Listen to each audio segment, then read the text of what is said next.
Sa wakas guys, nahanap na natin ang barangay Imamaw. Dito na tayo. So tinagal-tagal ng pag-ikot-ikot natin, narating na natin ang barangay Imamaw.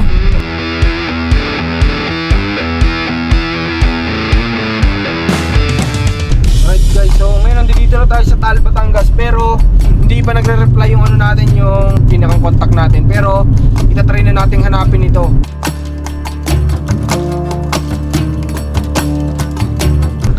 Ano nangyari? Ano daw? Nagpas na daw po. Dun sa school po daw. School po. Tapos ang katapat ng school eh Cafe Albino daw po. Ano ba tayong school kanina? Hindi ko po naman. Wala ko napansin. Sobrang layo nung narating natin. Ha? So ito, may natanungan kami din. Nagmalasakit naman sa atin. Sumabay daw tayo sa kanila at ituturo nila yung daan mapuntang Imamaw.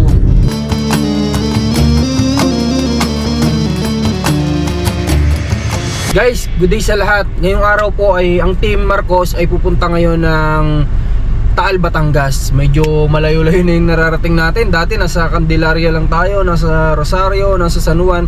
Ngayon makakarating na tayo ng Taal, Batangas. Kasi meron tayo doong i-scout. Titingnan natin kung pwede ba tayo makatulong sa kanya. Kaya ngayon, nandito na kami sa Chaong. Siguro mga 20 minutes na kami or 30 minutes na nagbabiyahe. So, samahan nyo kami sa scouting natin na to. Sana makatulong tayo ngayong araw. Bibili lang tayo ng kulang. Ano po yan? Kulay orange, yan ang kulay sir. Ito na lang, green. 350 ha. Yan, bumili tayo nito kasi yung importante to eh. Ito yung nagsisilbing tubig ng sasakyan natin. So, medyo kailangan na natin mag-top. Kaya nagpabila ko kay Rans. Ano yan? Yan yung mga expenses natin araw-araw. Sa gasolina lang, halos dito kapag kayo kaya gusto, halos 2,000 lagi yung naigagasolina natin. Pero okay lang yun. Ang mahalaga naman eh pinoprovide ni God yung mga expenses natin, diba? Hindi tayo nawawalan. Kaya thanks kay Lord, syempre number 1. Okay, so yun, tara, punta na rin tayo. Biyahe na tayo para, kasi ang nasa mapa natin 1 hour and 15 minutes tayo magbabiyahe papunta ng Balisong, Taal, Batangas. So tara, biyahe na tayo.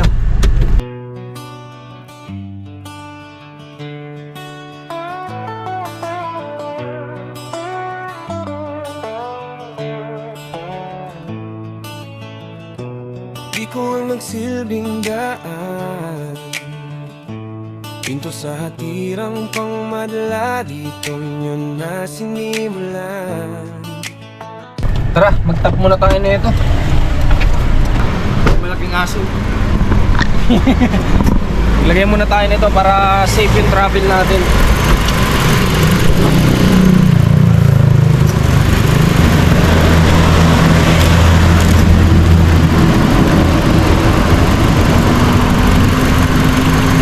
Hindi naman to green eh, kulay blue.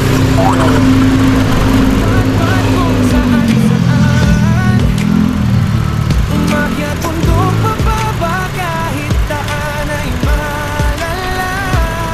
Sigaw ng tao, inyong natinig, lahat sila'y gustong bumitaw sa buhay na tila malabo ng luminaw. Sa kanilang pagkakahiga, sila ibangon sa panig. Yan, okay na. Sagay mo na lang sa likod to. Ay, hindi mo bubuksan. Diyan na lang sa'yo muna. Okay, tara. Importante din talaga guys na laging chinecheck yung may bukas sa pinto. Yan. Lagi nating chinecheck yung sasakyan natin, yung mga tubig, ganyan, yung oil. Kailangan yan, importante yan. Kasi mahirap na kapag sa kalsada ka na nasiraan dahil sa kapabayaan mo din, sa hindi mo pag-check bago ka umalis. Mga tires mo, kung tama pa ba yung pressure ng hangin, importante yun guys. Kaya yun, talagang idadagdag mo yun sa oras, yung pag-check ng mga ng sasakyan na ginagamit mo sa pag-emission. Sasagupay hadlang sa kalsaday, inyong babagtasin, kayong lahat ibinaba upang tao ay mahalin.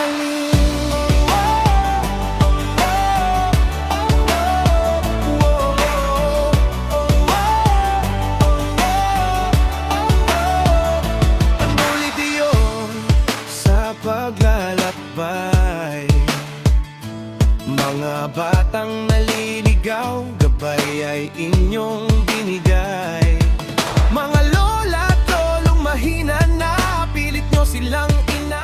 guys, update tayo. Dito na tayo ngayon sa Lipa. Dito din pala yung daan. Akala ko may ibang daan papunta dun sa Taal. Dito rin pala. Baka na-miss ni Rans itong Lipa.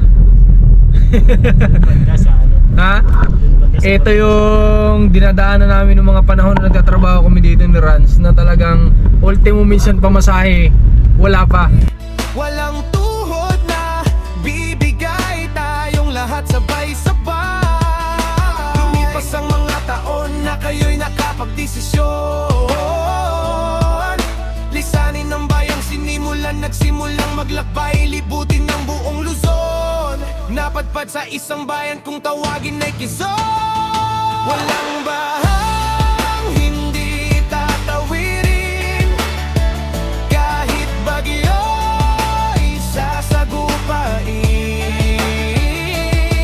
Hadlang sa kalsada ay inyong babatasin. Kayong lahat ibinana upang to ay mahalin.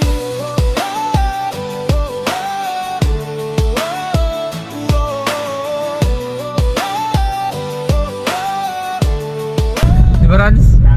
Oh, talagang nakaka din isipin na ito yung mga dinadaanan ko dati nang nakasakay sa jeep na talagang saktuhan lang yung pamasahe, ganyan, para makapasok ng trabaho. Na ngayon dumadaan tayo dito na may sarili na tayong service, di ba? Thank you kay Lord kasi pina-experience sa atin tong gantong magkaroon ng nagagamit na service, di ba? Hindi na tayo pipila sa mga pila sa sakayan, tayo pagsiksikan. Kalahati na lang ng put niya. Kalahati lang ng put yung nakaupo. Nakaupo. Dami din experience no. Pero sa totoo lang nakakamiss. Kaya nga minsan sinasabi ko sa commander, bakit hindi minsan mag-commute, mag-bus. Pauwi ng Isabela, try natin mag-bus. Alam mo yun, nakakamiss yung tunog ng jeep, di ba? Yung tunog ng jeep nakakanto kasi yun, nasarap matulog pag tumunog na mag-umandar na yung jeep. Kasi sa mapaspas ka ng hangin, sarap matulog.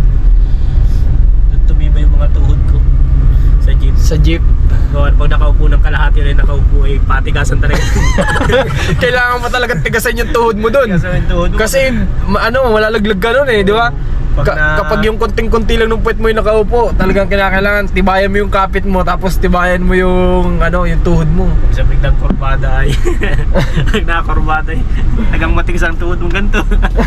Magsimula ng tumapak ditong mga paa, pagtulong sa kapwa dito'y mas malala pala. At lahat ng di nyo naransan sa Bicol dito'y inyong nagawa. Ngunit gabay ng may kapal sa inyo ito'y ibinaba. Bila dasal nyo'y dininig na ang tatlo'y madagdagan ng sagayoy. Ang dating manipis nyo na papel na sa ngayoy mas kakapal.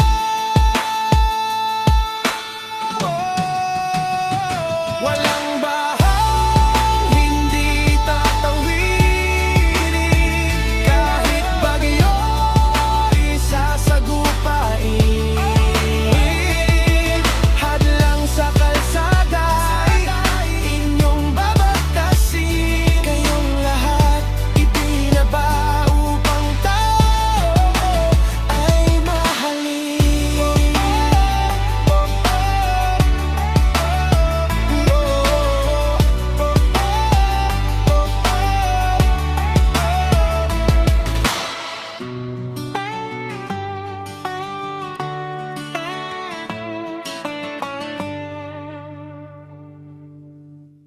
Ayun yung mga experience sa sa pagko-commute. Pero hindi para kumbaga Masaya naman. masayang experience.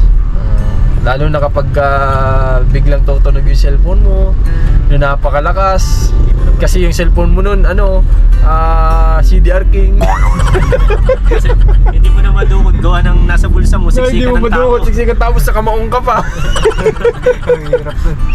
Hirap dugutin. Diba? So daming karanasan sa sa jeep. Gagawin mo lang talagang masaya. Kasi kapag in-stress mo yung sarili mo na grabe naman dito, napakainit, then alam mo yung siksikan, pag inisip mo yung gano'n, hindi mo mainis ka talaga, pero enjoyin mo lang. Kasi kami pag sumasakay kami dyan nila Rans, puro biruan kami dyan. Pinaparinig namin sa mga tao, then pati sila minsan ngumingiti din naman. Yan, enjoyin mo lang. Kasi kapag inisip-isip mo yung init sa loob ng jeep, talagang stress abutin mo. Ayan, dito na tayo, Robinson na dito, Robinson Lipa. Tapos dire-diretso lang yan papunta ng Taal. Then yung pupuntahan natin na Balisong, yun ay before pa pumasok ng mismong Taal. Pagkakaalala ko, Balisong yung dadaanan natin, yung may arko. So yun, malapit-lapit na to, ilang minuto na lang, 43 minutes. Biyahe tayo ng 43 minutes.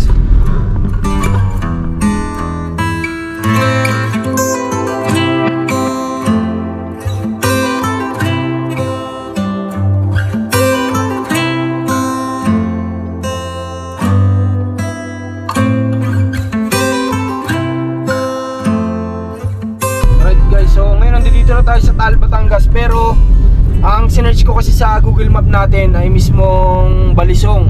So nag-backread ako, ang ano pala is Imamawo ba yun? Imamawo, Taal, Batangas. So lampas kami ng 5 minutes. So babalik kami. Then hindi pa nagre-reply yung ano natin, yung ano natin dito ay yung pinakang contact natin. Pero itatry na nating hanapin ito. Pwede naman tayo magtanong-tanong eh. May binigay naman pangalan nung nilalapit para masimulan na nating mahanap ito. Tara, punta tayo dun sa Imamawo, kung hindi ako tama ng pagkaka-pronounce. So guys, ngayon hindi namin mahanap yung barangay Imamawo. Kaya si GM nagtatanong sa tricycle driver, baka possible, alam nila kasi mga magta-tricycle, libot nila yan eh. Baka possible may naging pasahero na sila dun. Ayun, nagtatanong si GM kung saan. Sana mahanap na natin kasi alas 2 na ng hapon. Kinakailangan nating mahanap agad kasi para may mapuntahan pa tayong iba. Inabot din kasi kami ng 2 oras na biyahe mula Candelaria hanggang marating namin tong Taal. Ayun, may natanong yata ni JM. Tanong natin kung ano nangyari. Ano daw? Nagpas na daw po. Dun sa school po daw. School po, tapos ang katapat po ng school ay Cafe Albino daw po. Doon po sa school may papasok po raw doon. Doon daw po yung barangay Imamawo. Doon yun? Opo. Okay. So tara, hanapin na natin guys para mapuntahan na natin to. So kailangan nating mahanap yung school. School, nasaan ka na? Tapos katapat daw ay kapihan. Then doon na tayo kakanan sa school na yan. Pilitaan ba tayong school kanina? Hindi ko po napansin. Wala akong napansin. Ibig sobrang layo nung narating natin. Ha? School. Bakit may sign dito? Hindi yan. Bahay pa lang yan. Grabe din mga bahay dito sa Taal guys, no? Dito ko na lang makakita ng mga old na bahay. Yung mga yan, kagaya yan. Sobrang mga old. Pinipreserve nila yung ganito. Bukod pala sa sila na lang yung Pilipino na gumagamit ng malalim na Tagalog, sila rin yung mga taong natitira na gumagamit din ng ganitong tahanan sa ngayon. Galing. School. Lampas na naman tayo. Kasi sabi po niya lalabas daw po tayo yung kung saan daw lalabas po. Di mo sabihin, lampas na naman tayo. Uy! So ayan, pang ilang libot na balik-balik na natin to. So ito, may natanungan kami din, nagmalasakit naman sa atin. Sumabay daw tayo sa kanila at ituturo nila yung daan papuntang Imamawo. Na ano, sa ano nga yun, sa Balisong, di ba? Bakit yung tinuro ng tricycle driver dito na naman daw? So pang ilang tanong na namin ito, paiba-iba yung mga tinuturo. Sana ito na yun. Ito, sundan lang natin itong nasa unahan natin na nakamotor. Layo nung narating na naman natin, no? Sana tama na to. Kasi anong oras na? Alas 2 na mahigit.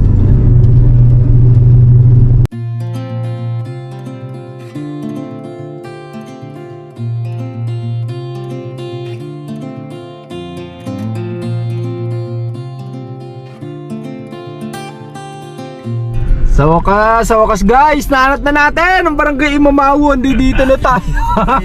So tinagal-tagal ng pag-ikot-ikot natin, narating na natin ang barangay Imamawo. Tapos na ang mission natin. Tapos na ang mission natin, nahanap na natin, tara uwi na tayo.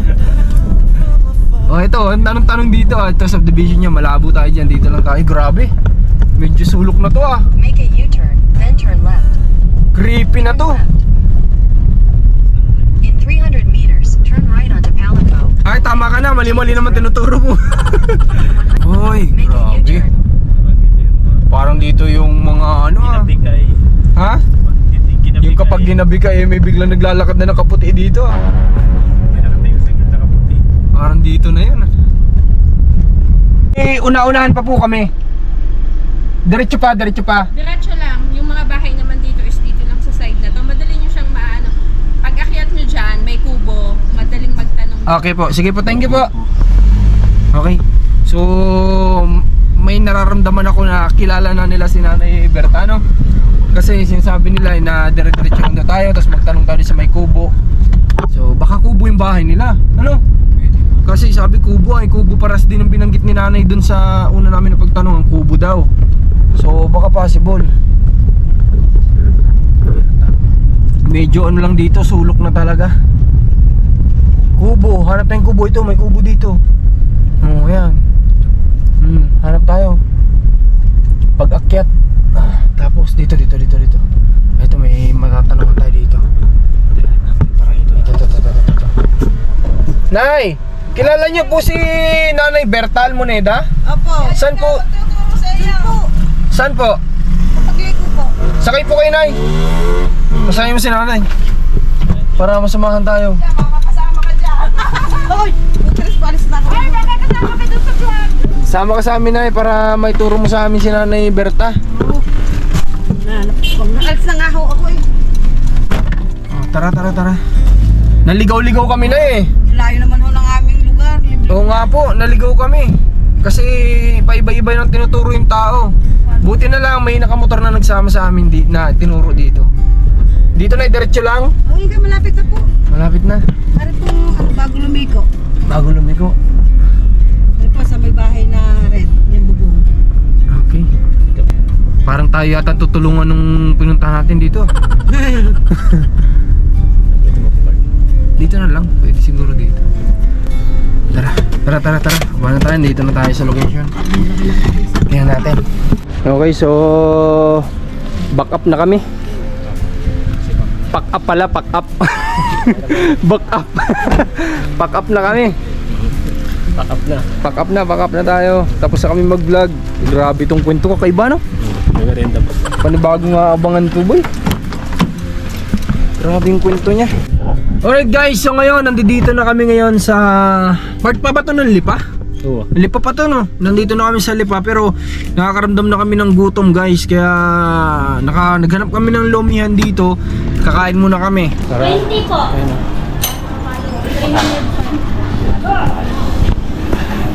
Kami daw sa kanila. Ito na. So may take out na tayo. Si GM nag-edit oh. Patapos na? Tapos na po. Oo, para sa'yo. Yan lang ang kakainin natin. Tipid-tipirin mo yan ha. Magtipid. Ito number natin, number 4. Sulit naman sa kalamansi. Ha? Sulit Sa kalamansi. Alright, ganito talaga. Pagkatapos gumawa ng maganda, kakain, di ba? Para may lakas ulit. Para may lakas uling umuwi.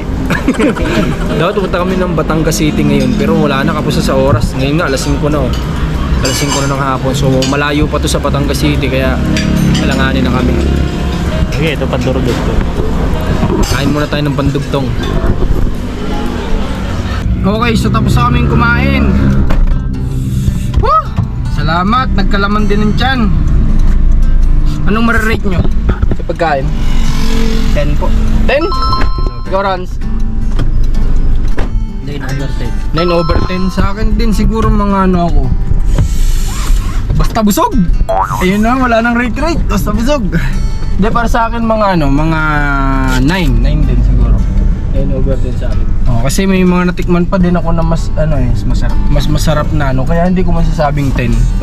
Pero masarap. Oh, sa 9 masarap na 'yun. Sa akin, hindi ko pa 10 gawa ng bako. May matikman pa akong sunod na. Oo, na mas masarap pa ano. Sa akin kasi masarap siya kasi yung gusto ko yung pagkaano niya eh. Lalo ako mahilig ako sa maalat-alat na pagkain. So para sa akin yung lasa niya goods sa goods. Yun nga lang syempre pag binigay mo kasi yung 10, na yun. Pinakamasarap na yun sa lahat, di ba? Alright, so tara, biyahe na kami at diversion to dadaanan namin. Lalabas kami nito ay sa San Pablo na. Then from San Pablo kapag hindi sobrang traffic hanggang Candelaria, buti lang siguro ng mga 30 minutes, ganyan. So tara, biyahe na tayo. Saan ang daan dito? Dito kaliwa.